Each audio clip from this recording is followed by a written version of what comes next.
particularly perilous times for Somalia. I think one can argue that the future of the country, and to some extent Somali society itself, hangs in the balance. Most Somalis living in Somalia today have never experienced formal governmental institutions such as post offices or a functioning police force or road repair crews. They were born either afterwards or they were so young when the chaos began that they have no memory of those kinds of things. Although there's an overwhelming Somali desire, I think, to bring an end to conflict in the country, there is no consensus, as far as I can tell, on what a future Somali government should look like. Should it be highly centralized, confederal, or federal in design? There's no way to poll a majority of Somalis to find out. It's just anyone's guess. Nor is there a consensus on the future of society itself. Should it be based on Sharia law? And if so, what interpretation of Sharia? Should it be a secular society and government? Or perhaps one that combines Sharia and secular principles? Somalis are also torn between strong individualistic tendencies and loyalty to their clan, sub-clan, and sub-sub-sub-clans. Add to this mix unwanted foreign involvement from international peacekeepers between 1992 to 1995, Ethiopian forces from 2006 to 2009. Even African Union peacekeepers are not really much liked in the country. And now you have increasing numbers of foreign jihadis who are there in support of the Al-Shabaab organization. Include in the equation one of the world's worst humanitarian disasters affecting hundreds of thousands of Somalis, and you have a nightmare situation in Somalia. And if all of this is not enough, the international media, and to some extent the international donor community, are consumed with the sideshow of Somali piracy, which can only be eliminated when the government and security issues are resolved on the land.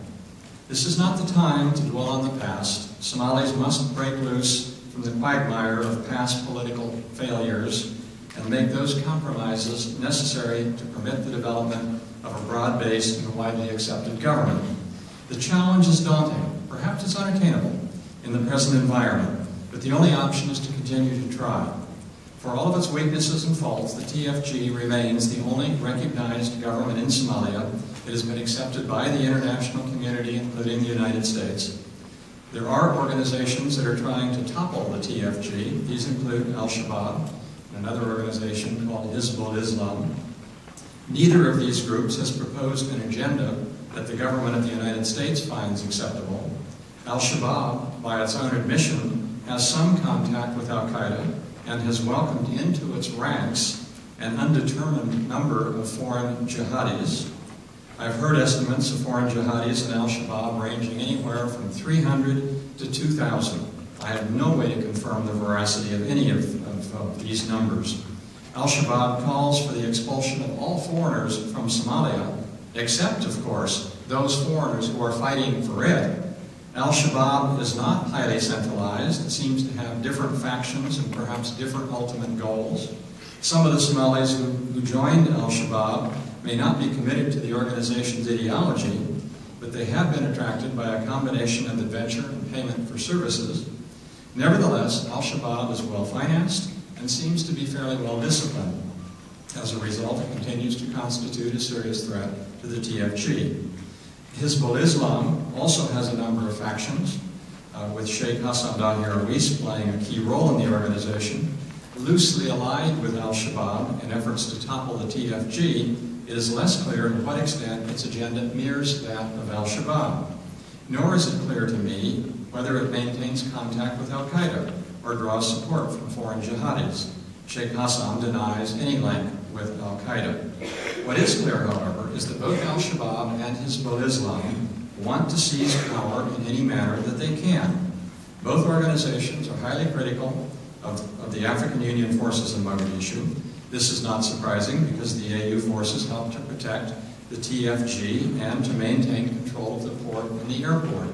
As a result, African Union forces stand in the way of Al-Shabaab and Hizbul Islam from taking control of Mogadishu.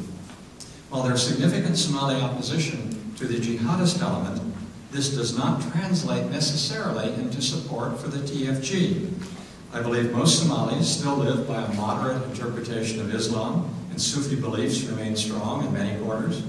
Intimidation by al-Shabaab may prevail in the short term, but ultimately most Somalis will object to the extremist al-Shabaab program. While it might be possible for the TFG to reach some kind of reconciliation with Hizbul Islam, it is difficult to envisage that happening with the hardcore leadership of al-Shabaab. This situation leaves very limited options for the international community, including the United States. I would suggest the following approach for the international community. The international community should not try to dictate the political process. Only the Somalis know how to do this, in their own time and in their own way. The international community needs to continue to provide humanitarian aid and, if the security situation permits, engage vigorously in development assistance programs. The international community should encourage TFG officials and all 550 members of parliament to reside inside Somalia, not in neighboring countries. They do not serve as an example of a credible government if they remain outside of Somalia. The international community should fund and train TFG police and militia only if it is clear that the recruits will support and, if necessary, fight for the TFG, not decide to switch sides if someone offers a better deal a few days later. So far, it is not certain that this is the case. The international community must recognize that a larger African Union force is not the solution for ensuring credibility or success of the TFG. Perhaps the ambassador and I will disagree on that point. But in my view, the TFG must earn this on its own. The small Amazon force in Mogadishu plays a useful role in helping to protect the presidency, to control the port and the airport. But this may be all that can be expected of it.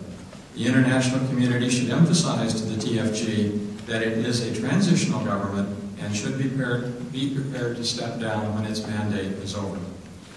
There's a tendency in the international community to identify and then support so-called moderate or pragmatic Somalis.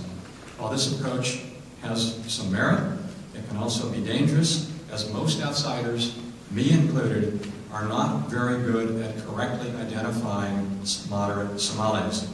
As for piracy, while the international community should take a tougher position against pirates in international waters, it should ignore the advice of some who urge attacks on pirate bases along Somali shores or on the coast. It should also begin now to develop a program that ensures an end to the illegal fishing and the toxic waste dumping in Somali waters. I fully support the ambassador's concern about that. This is an egregious abuse by the certain members of the international community that has been going on for far too many years. Most important, the international community must treat piracy as a symptom of the governmental crisis in Somalia, not as a discrete problem that only distracts donors from the real issue. Thank you. I look forward to your questions.